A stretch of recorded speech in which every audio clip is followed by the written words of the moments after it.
I had an ex-witch on my podcast she spent a lifetime in witchcraft, and she said gossip is one of the highest forms of witchcraft.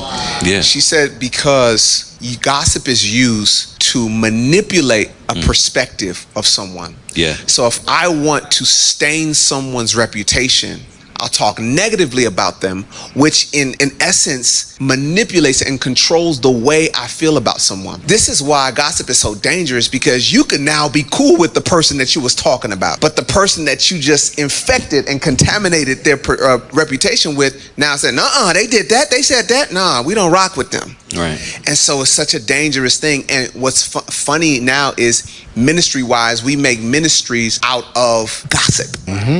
Good day, people. That's interesting that this video brought this out, because I don't think a lot of sisters are aware when they are, gossiping. It is a form of witchcraft. But I wanted to bring the scripture out to you guys in case you may not have read it. But I'm going to read it to you guys, and y'all can tell me what y'all think. All right, so I'm reading out of Ecclesiasticus chapter 28, verse 15. And actually, let me go up to verse 13. Let me start with verse 13. It says, "Curse the whisperer and double-tongued, for such have destroyed many that were at peace." So you bothering people that are at peace. "A backbiting tongue hath disquieted many, and driven them from nation to nation. Strong cities hath it pulled down, and overthrown the house of great men." And then it goes into that verse I was talking about. "A backbiting tongue hath cast out virtuous women, and deprived them of their labors." Yeah, y'all. That's deep. Let me read it again. "A backbiting tongue hath cast out virtuous women, and deprived them of their labors." If you don't know what backbiting is, according to the KJVA version, backbiting is basically you're speaking evil about someone behind their backs. You may be slandering or gossiping or damaging another person's reputation when they are not present to defend themselves. So how many of us sisters that have been gossiping about another woman or gossiping about anybody? And I'm going to take it a little step further, because what is social media nowadays? It's filled with your life. When Facebook started, it started out as what's on your mind. So you'll be telling people what's on your mind.